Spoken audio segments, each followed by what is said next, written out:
Di balik aksara Bugis kuno, tersimpan doa, jimat, hingga catatan utang. Semua terekam dalam naskah-naskah lama, yang kini kita buka kembali. Video ini dipersembahkan oleh Dinas Perpustakaan dan Kearsipan Provinsi Sulawesi Selatan. Selamat datang di Misteri Lontarak. Doa, jimat dan ekonomi spiritual. Doa-doa.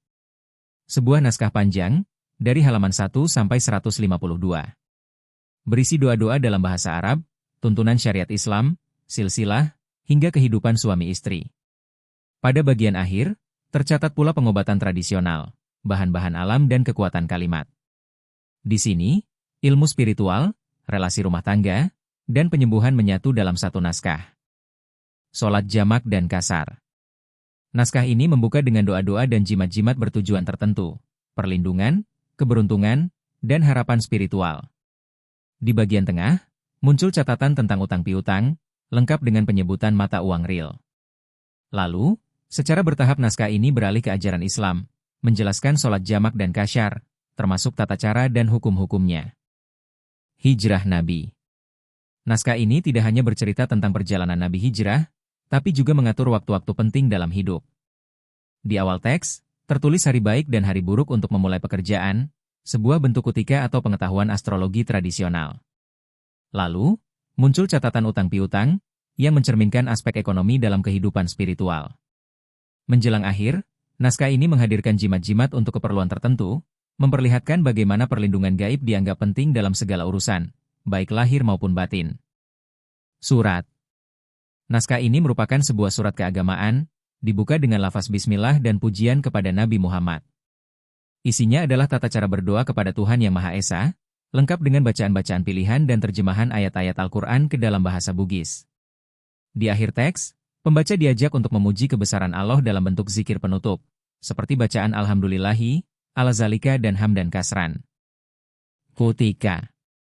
Naskah ini merupakan kompilasi unik yang memadukan ilmu langit, kalender spiritual, dan tuntunan harian berdoa.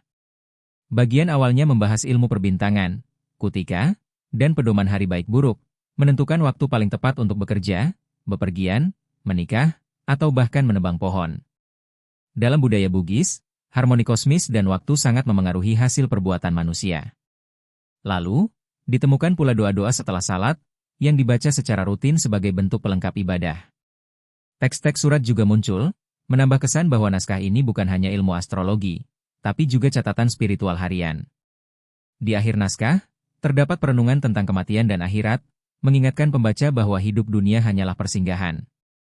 Naskah ini adalah bentuk khas dari Kutika versi Makassar, sebuah sistem perhitungan waktu tradisional yang berlandaskan gabungan antara penanggalan Islam dan pengetahuan lokal. Disajikan pembagian tahun berdasarkan huruf-huruf hijaiyah seperti H, Jim, dan Ya, yang masing-masing merujuk pada karakteristik tahun tersebut. Tahun bencana, tahun hujan dan gagal panen, tahun subur dan aman, atau tahun baik untuk membangun rumah. Terdapat pula doa-doa adat seperti bacaan saat menyembelih ayam, yang menjadi bagian dari ritual dan keyakinan masyarakat dalam menjaga harmoni spiritual saat beraktivitas harian. Padoangena Tambalika Tetoke. Naskah ini menyuguhkan kisah menarik tentang burung tambali tetok, yang dalam tradisi Bugis dipercaya memiliki kekuatan spiritual dan pengobatan. Dalam teks, disebut bahwa Nabi Sulaiman memberi kebebasan kepada burung ini karena keistimewaannya.